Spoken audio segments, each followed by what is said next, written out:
তো good morning, কেমন আছেন আপনারা? ঘষা কাছের নতুন একটা ব্লগে আপনাদেরকে স্বাগতম।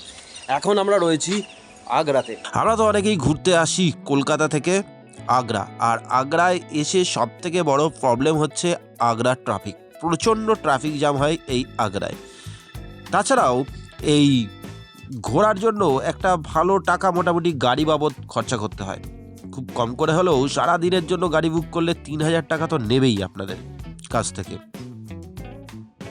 কিন্তু যদি ঠিকঠাক মতো জানা থাকে তাহলে আগ্রার আগ্রার তাজমহল, আগ্রা ফোর্ট, আকবর টম্ব ইত্যাদি যে ভ্রমণ স্থানগুলো রয়েছে সেগুলো মাত্র ওই 60 থেকে 70 টাকা খরচা করেই আপনারা ঘুরে ফেলতে পারেন সমস্ত দর্শনীয় স্থানগুলো। তাই এই ব্লগে আমি জানাবো বা আমরা দেখব কেমনভাবে আমরা বাই মেট্রো বা মেট্রো রেলে করে আগ্রার দর্শনীয় স্থানগুলো ঘুরতে পারি। তো চলুন শুরু করা যাক আজকের ব্লগ, আর দেখতে থাকুন, চলতে থাকুন আমার সাথে ঘষা কাছে। কলকাতা থেকে আগ্রা পর্যন্ত আসার জন্য সবথেকে ভালো ট্রেন বলে আমার এই ট্রেনটাকেই মনে হয়, যেটা হচ্ছে প্রতাপ এক্সপ্রেস। আর প্রতাপ এক্সপ্রেস ধরে যদি আগ্রা আসেন তাহলে রাত্রি 10:45 বা 11টা নাগাদ আগ্রায় পৌঁছাবেন, এবং আগ্রায় পৌঁছানোর পর মানে আগ্রা স্টেশনে পৌঁছানোর পর চলে আসুন নিজের হোটেলে, যে হোটেল আপনারা বুক করেছেন বা থাকতে চাইছেন সেই হোটেলে। রাত্রিবেলাটা হোটেলে খাওয়া দাওয়া করে ঘুমিয়ে নিন, ভালো করে রেস্ট নিন। পরের দিন সকালবেলায় উঠে টোটো বা অটো নিয়ে চলে আসুন নিকটবর্তী মেট্রো স্টেশনে, আর সেখান থেকেই যাত্রা শুরু করুন এই দর্শনীয় স্থানগুলোর। পার স্টেশন মানে একটা স্টেশন যাওয়ার জন্য মেট্রো ভাড়া 10 টাকা। যদি দুটো স্টেশন হয় যেতে তাহলে 15 টাকা, আর 2-এর অধিক যদি স্টেশন হয় তাহলে 20 টাকা পার পার্সন মেট্রো ভাড়া এখানে। আর যে কোনো মেট্রো স্টেশনে আসলেই পেয়ে যাবেন মেট্রোর গাইডলাইন। আর এখানেও কলকাতার মতন ইয়েলো লাইন, ব্লু লাইন, এই লাইনগুলো রয়েছে। চলুন প্রথমে আমরা যাই আকবর টম্ব দেখতে। আর আকবর টম্ব দেখার জন্য নিয়ারেস্ট মেট্রো স্টেশন হচ্ছে মানকামেশ্বর মেট্রো স্টেশন।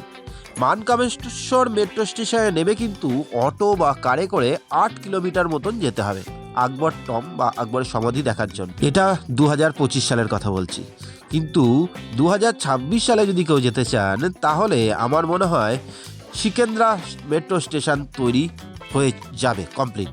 আর সিকেন্দ্রা মেট্রো স্টেশন তৈরি হয়ে গেলে সিকেন্দ্রার মেট্রো স্টেশনেই নামবেন, আর সেখান থেকে জাস্ট ওয়াকিং ডিস্টেন্স হচ্ছে এই আকবর টম্ব।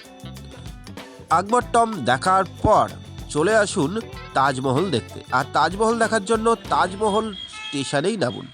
এই Taj Mahal east gate metro station বলেও একটি স্টেশন আছে, সেই স্টেশনে কিন্তু নয়, তাজমহল মেট্রো স্টেশন হলুদ লাইন ইয়েলো লাইনে পড়বে। আর এই মেট্রো স্টেশন থেকে বেরিয়েই তাজমহলের এন্ট্রি গেট, আর এই এন্ট্রি গেট থেকে আপনারা ব্যাটারির গাড়ি নিয়ে নিতে পারেন, তার লিস্টও দেখিয়ে দিলাম। আর গাড়ি নিয়ে চলে আসুন একদম সামনে, যেখান থেকে আপনাকে এন্ট্রি করার জন্য টিকিট কাটতে হবে। আর এন্ট্রি গেটের এখান থেকে টিকিট কালেকশন করুন নির্ধারিত মূল্যে, আর ভেতরে প্রবেশ করুন। একটা কথা এখানে জানিয়ে রাখি, ভেতরে কিন্তু কোনো রকমের ক্যামেরা, মাইক্রোফোন, প্লাস্টিকের জলের বোতল ছাড়া অন্যান্য কোনো রকমের প্লাস্টিকের বোতল নিয়ে প্রবেশ নিষেধ। এগুলো যদি আপনারা ক্যারি করেন উইথ ব্যাগও যদি আপনারা ক্যারি করেন তাহলে সেগুলোকে এখানকার নির্ধারিত জায়গায় আপনাদেরকে জমা রাখতে হবে। তার জন্য একটা টোকেন দেবে, টোকেনটা দেখিয়ে আবার ব্যাগটাকে নিতে হবে বা সামানগুলো আপনার নিতে হবে। তাই এগুলো মাথায় রাখবেন। আর চলুন দেখিয়ে দিই তাজমহলের ভেতরটা কীরকম, তারপরে আমরা নয় যাচ্ছি পরবর্তী আমাদের আগ্রার দর্শনীয় স্থানে। আর এই তাজমহল ঘুরতে আসলে প্রতিবারই আমার প্রবলেম হয় জলের, মানে ভেতরে জলের কল বা সেরকম কোনো ফেসিলিটি খুব একটা নেই তাজমহলের। এই গেটের পাশেই রয়েছে, তাই সেখান থেকে জল খেতে হবে। আর জলটা প্রচণ্ড ঠান্ডা, বেটার হয় কিন্তু জলের বোতল নিয়ে ঢোকাটাই।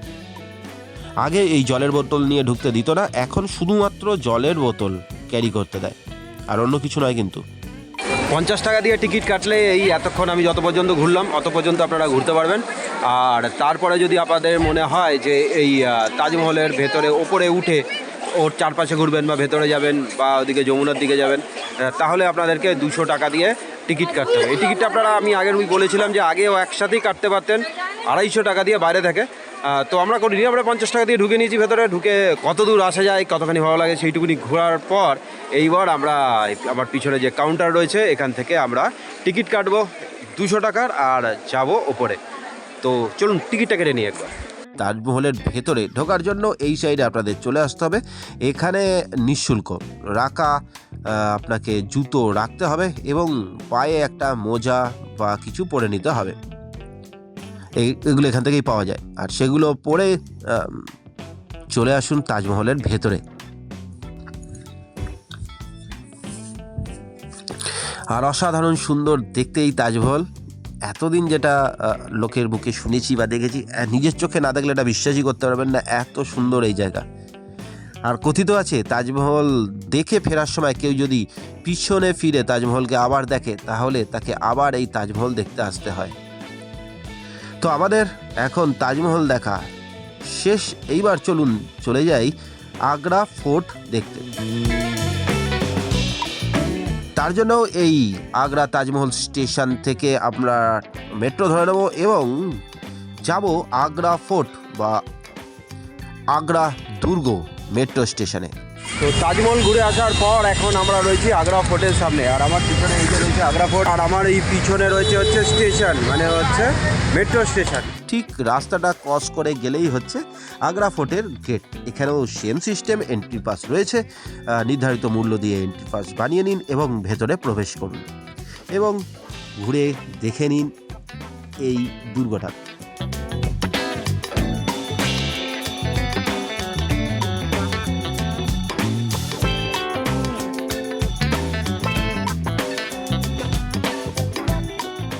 তবে এখান থেকে তাজমহলকে দেখা যায় খুব সুন্দরভাবে, আর তার জন্য আপনাকে এই জায়গায় আসতে হবে।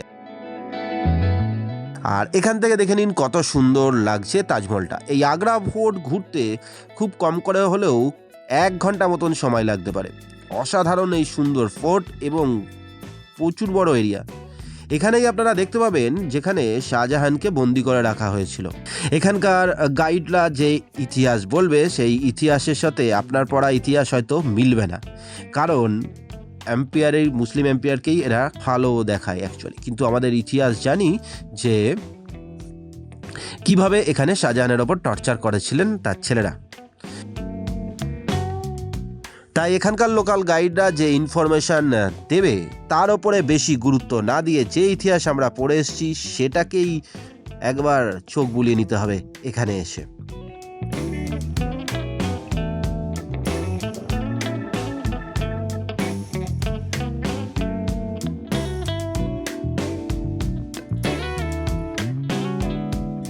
আর এই জায়গাটা, সমস্ত জায়গাটা ঘোরার পর আবার চলে আসুন আপনার মেট্রো স্টেশনে, মানে আগ্রা ফোর্ট মেট্রো স্টেশন, এবং সেখান থেকে আপনার হোটেলের নিকটবর্তী মেট্রো স্টেশনে নেবে চলে আসতে পারেন আপনার হোটেলে। আর এই টোটাল ট্যুরটা করতে আগ্রাতে আপনার খুব বেশি হলে খরচা হতে পারে ওই 65-70 টাকা, কি খুব যদি বেশি হয় 100 টাকা পার হেড। এটাই যদি আপনারা কারে করতে চান, মানে গাড়িতে করতে চান, তাহলে কিন্তু আপনাদের প্রায় 800 থেকে 900 টাকা পার হেড খরচা পড়বে। আর সময়ও অনেক লাগবে, কারণ এখানকার জ্যাম বিখ্যাত, মানে প্রচুর জ্যাম হয় রাস্তায়। তাই এই ছোট্ট করে একটা আগ্রা ভ্রমণের নতুন ধরনের আইডিয়া আপনাদের দিলাম, যাতে কম খরচায় ভ্রমণগুলো কমপ্লিট করা যায়। সাধারণত আমরা চেষ্টা করি লোকাল ট্রান্সপোর্টগুলোই ব্যবহার করে জায়গাগুলো ঘুরতে, যাতে আমাদের খরচ কম হয় এবং আমাদের ভ্রমণের নেশায় আমরা যেন ঘুরতে পারি আরও বেশি জায়গা। ব্লগটা যদি ভালো লাগে লাইক, শেয়ার, সাবস্ক্রাইব করে চ্যানেলটার পাশে থাকার অনুরোধ রইল। সামনের ব্লগে অবশ্যই ডিটেলে আগ্রা, মথুরা, বৃন্দাবন, দিল্লি সমেত পুরো ট্যুরটা আসতে চলেছে। আমরা যাওয়ার চেষ্টা করব মসুরি, হরিদ্বার, দেরাদুন ওই দিকটাতেও, এবং টোটালটাই আমরা কমপ্লিট করব, পারলে একটা ভিডিওতে, না হলে একটা সিরিজের ভিডিও এনে। তবে আজকের মতন টাটা, দেখা হচ্ছে অন্য কোনো দিন অন্য একটা নতুন ব্লগে। জয় হিন্দ। And tata.